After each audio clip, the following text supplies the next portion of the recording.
Bienvenue sur ma chaîne YouTube. Pour ceux qui ne me connaissent pas encore, je m'appelle Valérie Roy et depuis quelque temps, j'ai décidé de fusionner ensemble deux de mes passions qui sont l'astrologie et le piano.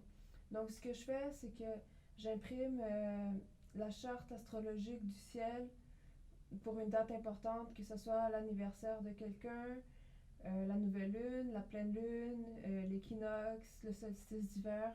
Je prends ces dates-là importantes, soit pour un événement global ou pour quelqu'un en particulier, quelqu'un qui me fait une commande de sa charte de fête, d'anniversaire ou une date importante pour la personne. Et je prends cette charte astrologique et j'associe chaque planète à une note en fonction d'un système que j'ai appris avec mon enseignant.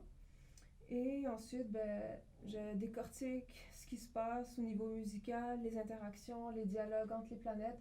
Et ça va créer, au fur et à mesure qu'on joue les notes, ça va créer certains patterns, certaines mélodies, certaines tensions qui se résolvent ensuite ou pas, des accords entre les planètes ou des dissonances. Et ça crée la musique d'une personne ou la musique du moment, de la journée. Donc là, aujourd'hui, c'est pour la nouvelle lune du 23 novembre.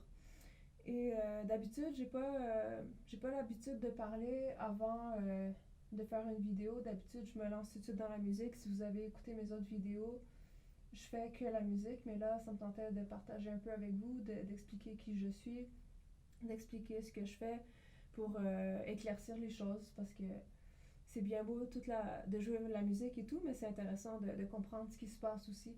Donc, et pourquoi aujourd'hui j'ai décidé d'en parler un peu plus, c'est que je trouve que cette charte-ci que je m'apprête à jouer, il se passe sur des choses vraiment intéressantes musicalement, mais aussi énergétiquement.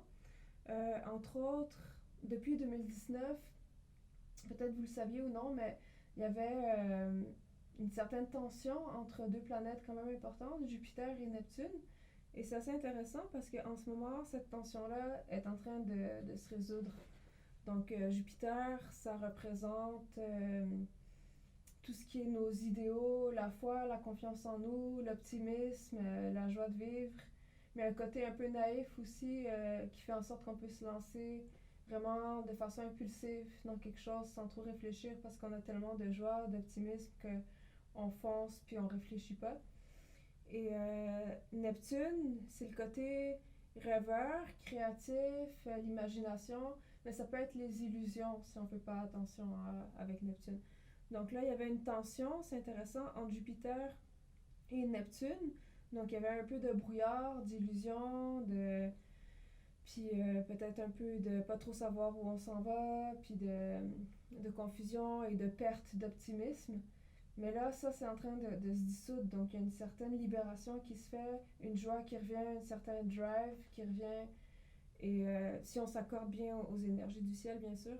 Et il y a un grand potentiel d'ouverture, d'expansion, puis de retrouver cette créativité, de retrouver nos idéaux, notre alignement, puis de foncer vers nos rêves et nos idéaux qu'on avait avant, qu'on a peut-être perdu entre 2019 et aujourd'hui.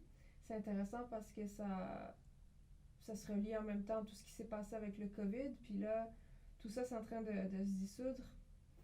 Et donc, il y a une ouverture pour plein de choses. Et ça se sent dans la charte musicale que je vais jouer aussi. Donc, tout ça, tout ce que je joue, si on l'écoute en méditant, en se recueillant, ça nous permet aussi de nous aligner grâce à la musique, grâce au son, aux énergies du ciel du moment. Donc la musique, elle sert à ça aussi. Et si vous avez des questions, vous pouvez toujours aller sur mon site web que je vais mettre dans le lien en bas de la vidéo. Et si jamais vous voulez votre propre musique ou des questions, vous pouvez me contacter via mon site Adébaranes Musique. Bonne écoute!